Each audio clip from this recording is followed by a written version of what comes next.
Ese telefone yawe irya mega cyangwa se iyo uguze mega zihita zishira vuba vuba? Muri ino video ngiye kukwereka uburyo ushobora gukemura ibyo bibazo byose kuri telefone yawe. Wajya ugura mega zikamaraho umwanya munini kandi ntabwo uri kuzikoresha. Rero niba ari ukigera kuri ino channel cyangwa uri mushyashya, twibutsa gukanda subscribe, like yo nizere ko wamajije kuyikanda.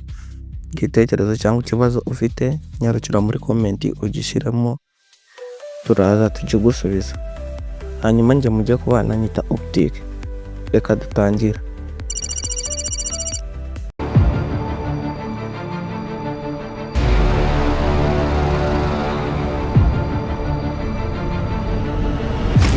Gafata telefone yawe, hanyuma uze umanure hariya hejuru kuri taskbar, utambitse urebe kano kantu ka data saver.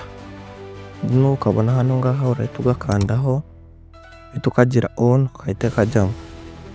Cyangwa se nutakabona hano ngaha nkwereka uri bugasange, urahita umanuka ujya muri settings za telefone yawe, hanyuma numara kugeramo uhita ukanda kuri search, searching iri jambo data saver, wiyandikiyemo data gusa, data saver irahita uhita uyikandaho. Hanyuma bahita kugeza hano urabona ko selectinze uhita uyigira on.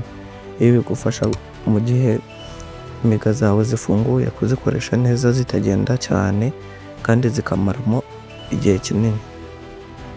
Nimba ubona ino video igufashije yisharinga n'inshuti zawe nazo zibashe kumenya ibintu nk'ibi ngibi tugenda twigira hano kuri ino channel y'ikoranabuhanga. Hanyuma nawe nimba ufite ikibazo cyangwa igitekerezo cya video twazagukorera ubutaha, manuka muri comment ugishyiramo, turaza kugikoraho video tuzayiguhereze imeze neza kandi itunganyije.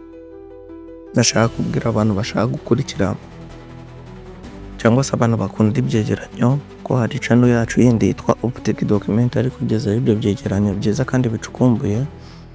Nimba ushaka kuyijyaho, reba link iri muri comment yanyu muyikandeho ugere kuri iyo channel. Iyo channel kugezaho ibintu byinshi bitandukanye kandi byiza.